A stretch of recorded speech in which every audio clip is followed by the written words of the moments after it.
starring Lee Marvin.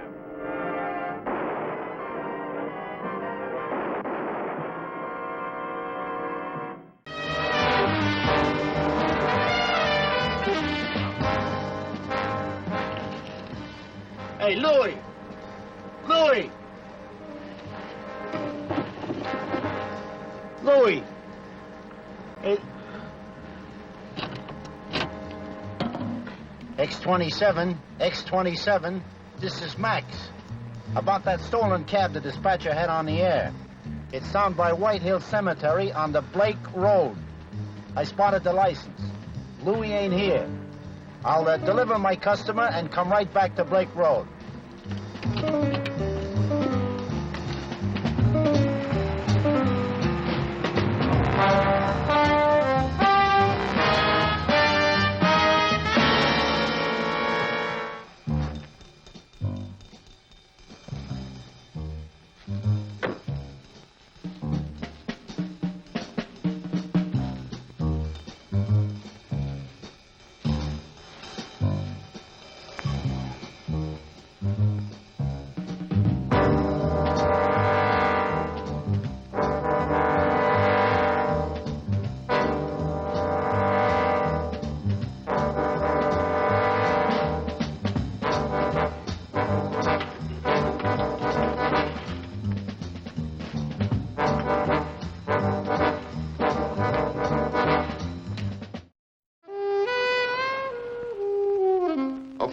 Called me just before I got into bed.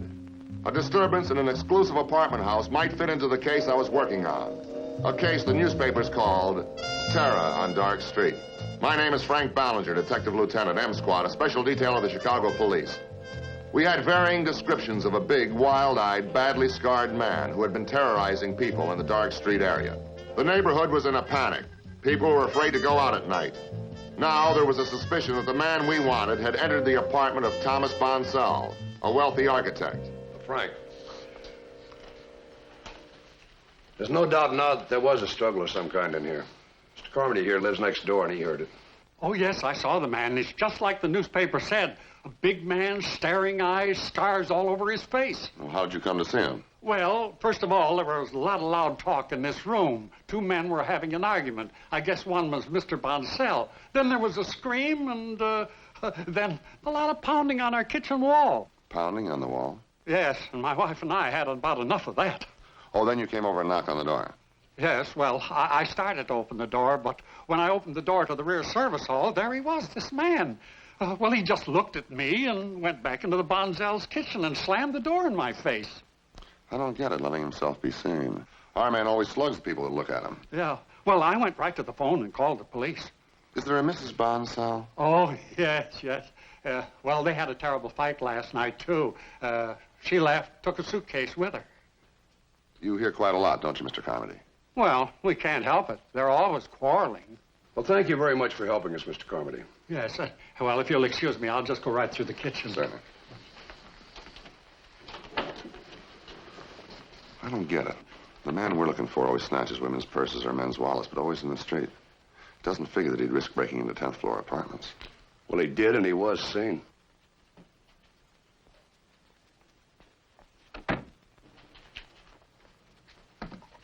Mrs. Bonsall? Yes. The janitor downstairs told me while you were here. Has anything happened to Tom? Well, we don't know. Can you tell me where you've been? Yes, I've been visiting friends in Wilmette. I just came from the station. What has happened here? Well, we don't want to worry you unnecessarily, Mrs. Bonsall, but does your husband have any enemies? None that I know of. Mr. Carmody said that he saw a man. The janitor told me. Tom doesn't know anyone like that. More likely, Tom and some friend were drinking, and they've gone out to some tavern. Well, there was a fight here, Mrs. Bonsall. Please, I don't want any of this to get into the newspapers.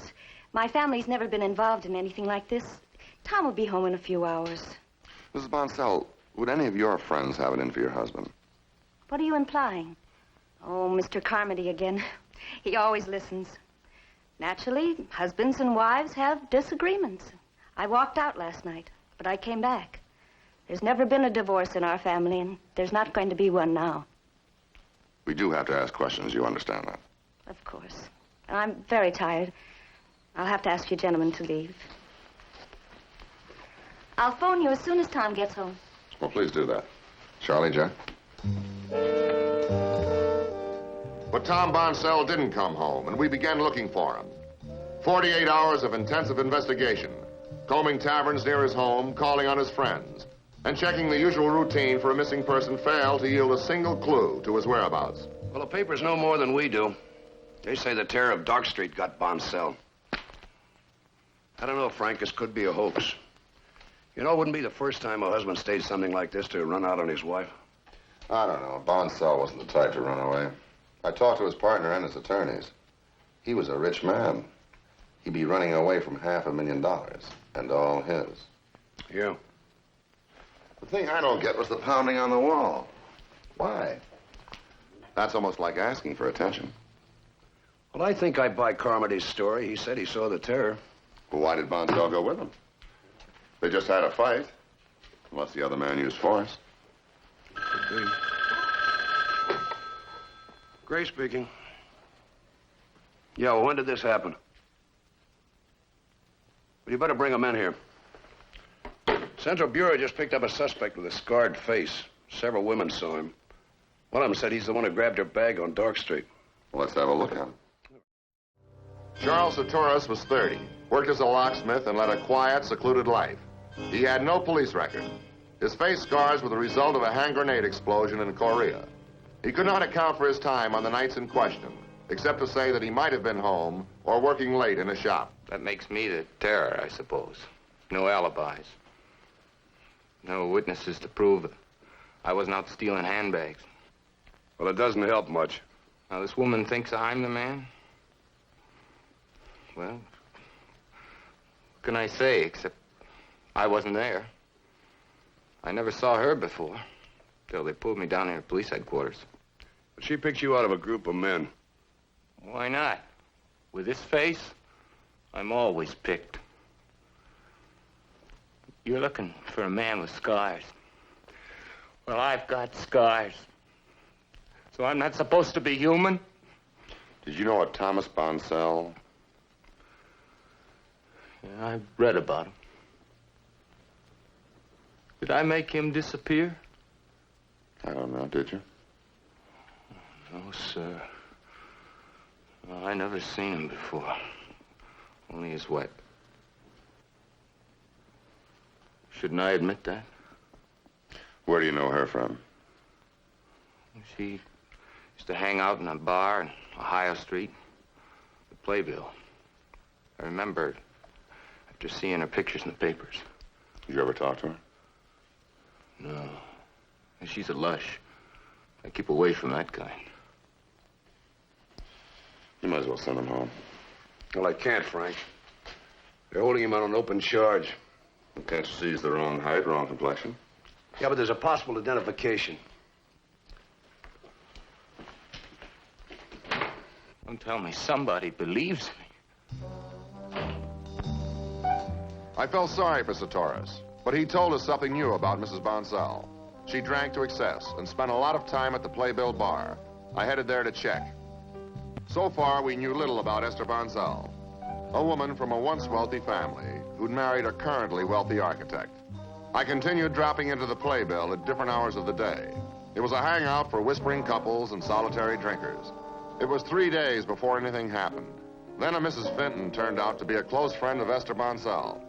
Esther had promised to meet her, but hadn't shown up. Mrs. Vinton was lonely and talkative. She talked about Esther Bonsell.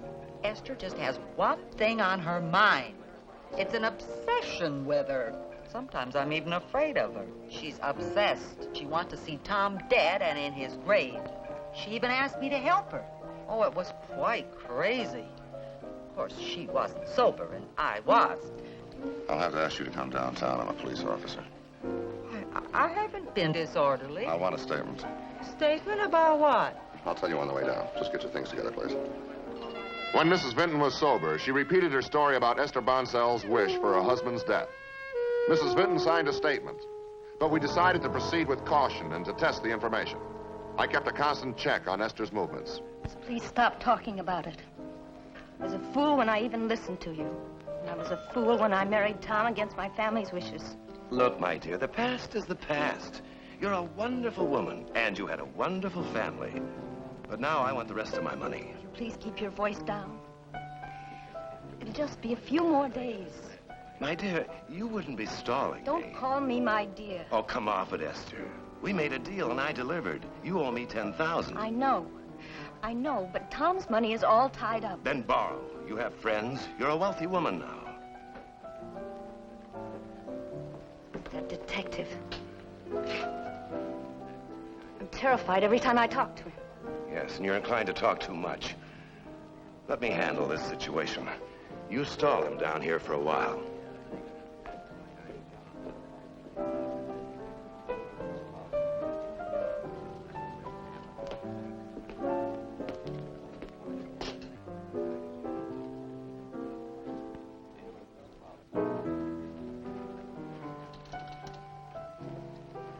Oh, Lieutenant. Mrs. Bonsall? I've never seen you around here before. Any news of Tom? No, just of you. I beg your pardon? Well, it seems to be an open secret that you hate your husband. Who told you that? You deny it? It's unfair and it's untrue. I disliked him, yes. He was a climber. Was? Was. Is. What's the difference? Well, it might make a great deal of difference to Tom Bonsall. Is Tom... Do you know if he's dead? No, but there's a great deal of suspicion that he might be. But who could have done it? That man they call the Terror? But why? Why? I'm sorry I had to ask you all these questions, but under the circumstances. I don't blame you, after all you've heard. It was spiteful gossip. You won't tell me who it was. I'm sorry. Well, I never wished Tom dead, and there's no boyfriend. Boyfriend? I didn't say anything about that. Well, you implied it the night that Tom disappeared. Well, now that you've brought it up, who was that man that left you a little while ago? Man? Yeah, the chap sitting next to you at the bar. Oh, Arthur. He hangs around here. I don't even know his last name. Lieutenant, I just can't stop believing that Tom will come back. Well, I certainly hope so. Good night, Mrs. Bonsall. Good night, Lieutenant.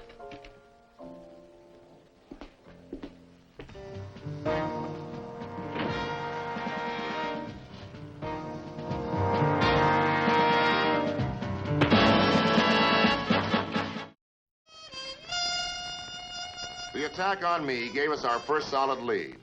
Now we knew something about the man that none of the other victims had found out. Sure those scars are manufactured, Frank? They found traces of collodion on my sleeve where it brushed his face. And that's the stuff actors use to make scars with.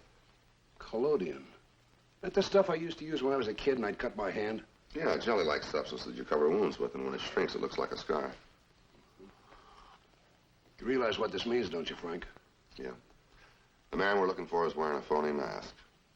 And all the eyewitness descriptions we have of him are completely worthless.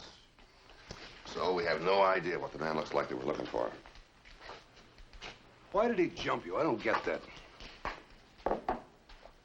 Well, if you got an angle, Frank, let's hear it. If I had an angle, I still wouldn't be fishing. Well, at least it lets that guy from Korea off the hook.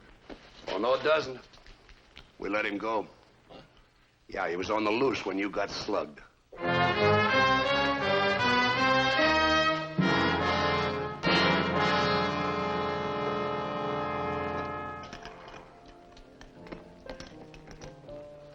Hi. The same? No, thanks. Just tell me about Esther Bonsall. She comes in here. That's all I know about her. Well, the way I hear it, she's a regular and a talker. What does she talk about? She sits with the other girls. They get stoned like ladies and go home quietly. What about the man she was in here with last night? Arthur Princely. It's got to the point where you won't let her buy him a drink no more. Who is he?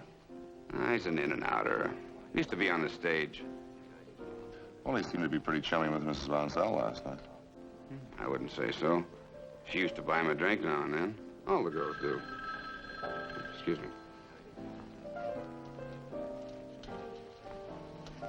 Lieutenant Ballinger? Hi, Max. Your office told me I'd find you here. So how's the hack business? Oh, let's change the subject.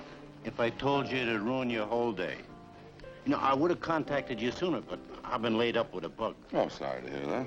You're sorry. I had to drink the bug medicine. It's about that terror case. Yeah? Here's how it goes. I'm tooling down past White Hill Cemetery, and I spot this cab parked by the side gate. At night. Go on. Well, it's one of our cabs that was stolen. Nobody in it. I called the dispatcher, dropped my passenger, highball it back to the graveyard. Vroom, vroom, vroom. No stolen cab. It's gone. They pick it up on Clark Street next day. Well, why did somebody steal a cab to park in front of a cemetery? With no houses across the street. You catch? Yeah. That's worth checking into. Thanks, Max. Well, bartender, see what my friend here will have.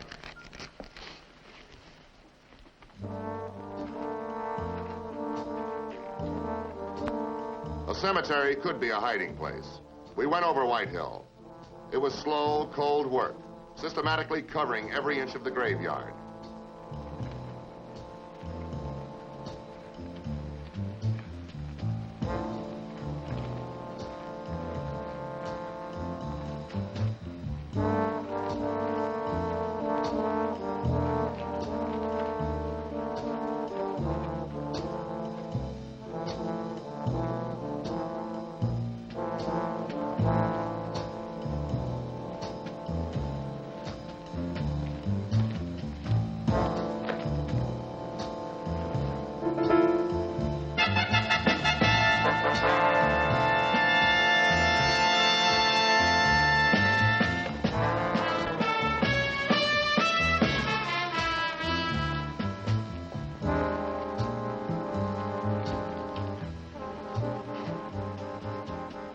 Hey, that end crypt, it looks like it's open. What is that, a man's shoe? Larkin asked the superintendent to bring the keys. We want to get into this tomb.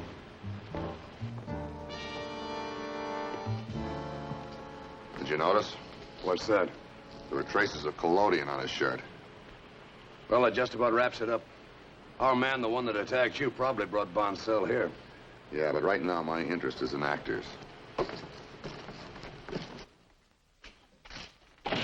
Well, here it is, 6 priors, 3 common drunk, 3 disorderly. No visible means of support. Usually works as a dishwasher, mooches drinks, and hasn't worked as an actor in over 4 years. Well, Actors Equity says Princely lives at this address about a block from the playbill. Let's get a search warrant. I want to take a look at his room. Frank, you've got nothing on him. Oh, come on. His type usually break down when you hit him with the facts. All right.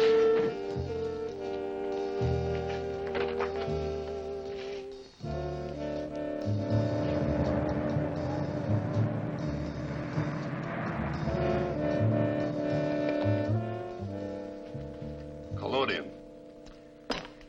And his makeup kit. Well, I hope you're right. I know I'm right.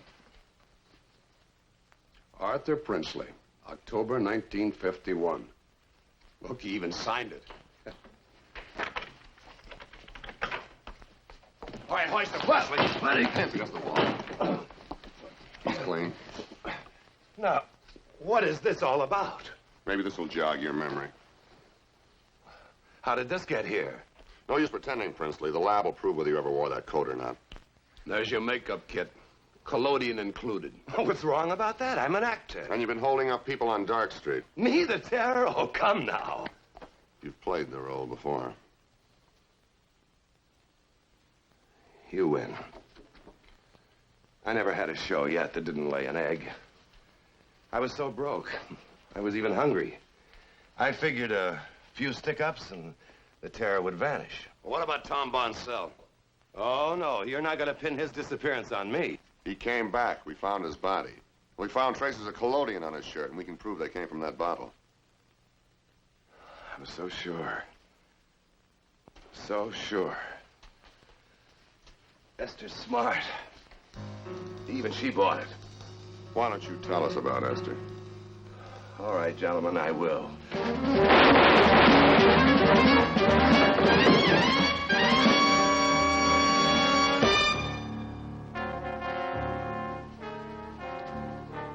Here's a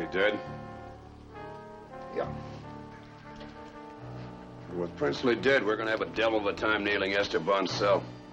She doesn't know that he's dead yet. Maybe she'll rise to a little bait. I'll notify homicide. You see his bank book? A deposit of $5,000 made 3 weeks ago. It's about the same time he started terrorizing Dark Street. You think that $5,000 is a payoff? I think it's a down payment. Did you see this list of expenses of a trip that he was going to take?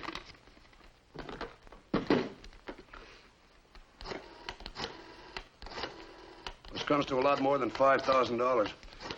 Yep, it's my hunch that Mrs. Bonsell owed Arthur Princely a lot of money for some work that he did. Oh, no, Mrs. Bonsell, Lieutenant Ballinger. Oh, fine, thank you. Look, do you know an Arthur Princely or where he lives? Princely? I don't know any such person. Why should you ask me? Oh, the man at the playbill. Oh, yes, Arthur. Well, I don't know where he lives. He isn't a friend of mine. All right, thank you, Mrs. Bonsell. We thought you might know. We'll locate him first thing in the morning. Let's see if she's telling the truth. Well, Murph, would you bring your book in here, please? What's on your mind, Frank? Just a shot in the dark. I want you to send this message right away. Esther, I can't wait any longer. Either you send me the rest of the money tonight, or I start trouble. But I want the rest of the money tonight. You know, he probably contacted her by phone and never wrote to her. Well, we can't imitate his voice. Oh, add this. Don't phone me with any more excuses. Type that up and don't sign it.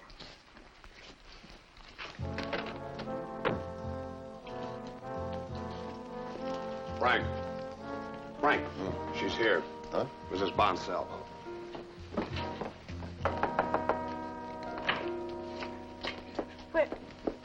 Where's Arthur? But you don't know where Arthur lives. Where is Arthur? He's been and gone. What lies has he been telling you? May I see your purse, please, Mrs. Bonsell?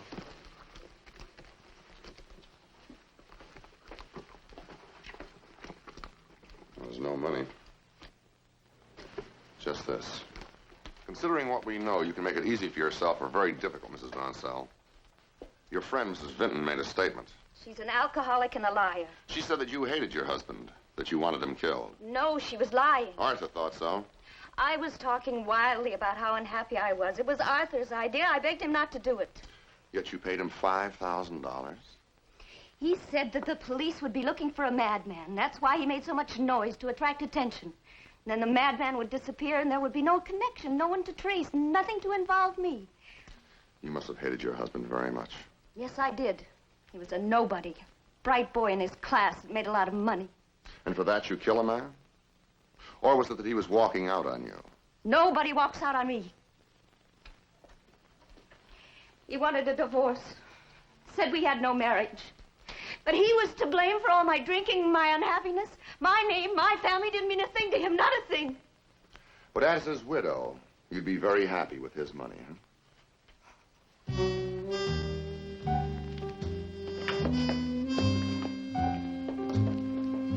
My biggest satisfaction came from completely clearing Charles Saturas.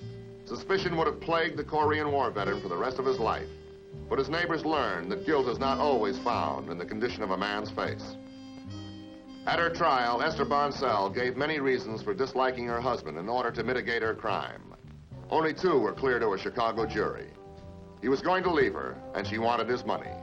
For that, she was sent to prison for life.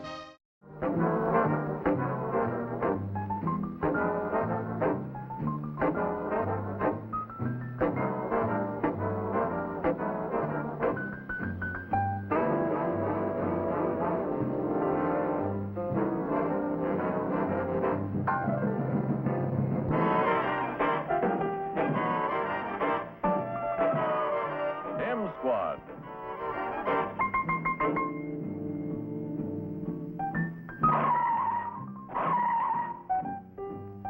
Starring Lee Marvin.